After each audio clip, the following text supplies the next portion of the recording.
को परम वैभवशाली, स्वस्थ, समृद्ध, समर्थ बनाने के लिए देश में करीब 25 लाख बहनें सेवा दे रही हैं। उसमें आज 20,000 बहनों का संगठन एकत्रित हुआ नोएडा के सेक्टर 19 के इस ऑडिटोरियम में 21 जून के इंटरनेशनल योग डे की तैयारी के लिए, और आने वाले समय में 2 करोड़ बहनों को योग प्रचारकों के तौर पर, योग शिक्षकों के तौर पर जोड़ करके निःशुल्क योग की कक्षाएं जब देश में चलेंगी तो देश स्वस्थ भी बनेगा, रोग मुक्त भी बनेगा,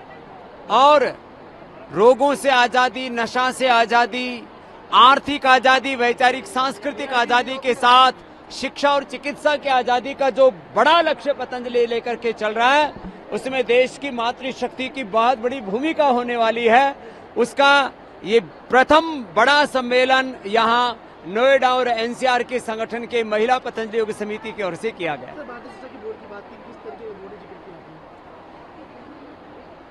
दुर्भाग्य से कोई भी सेंट्रल बोर्ड या जो स्टेट बोर्ड है, उन बोर्डों में हमारे सनातन धर्म और भारत बोध का समावेश नहीं है, और एक मूल्यहीन शिक्षा, खाली एक तकनीकी शिक्षा, एक यांत्रिकी शिक्षा है, भाषाई बोध है, विषय का बोध है, लेकिन आत्मबोध, भारत बोध और सनातन बोध से वंचित वो शिक्षा व्यवस्था वो परिणाम नहीं दे सकती जो शिक्षा के द्वारा व्यक्तित्व, चरित्र और नेतृत्व निर्माण होना चाहिए। इसलिए आजादी के 75 वर्ष बाद मोदी सरकार के हम कृतज्ञ हैं। श्रद्धेय नरेंद्र मोदी जी और देश के गृह मंत्री अमित शाह जी से लेकर के पूरी इस वर्तमान केंद्रीय सत्ता ने भारतीय शिक्षा बोर्ड का जो गठन किया है, उससे शिक्षा की आजादी का एक नया दौर शुरू होगा, और ऐसे व्यक्तित्व, नेतृत्व, चरित्र तैयार होंगे जिससे भारत का गौरव बढ़ेगा और एक ऐसे विश्व नागरिकों का निर्माण होगा जो विश्व में भारतीयता का गौरव बढ़ाएगी। मोदी जी का नेतृत्व, उनकी नीतियां, उनका व्यक्तित्व, उनका चरित्र इतना विराट है,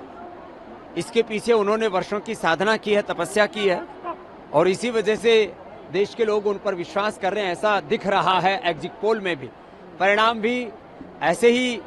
इसी के आसपास होंगे ऐसा दिखता है, क्योंकि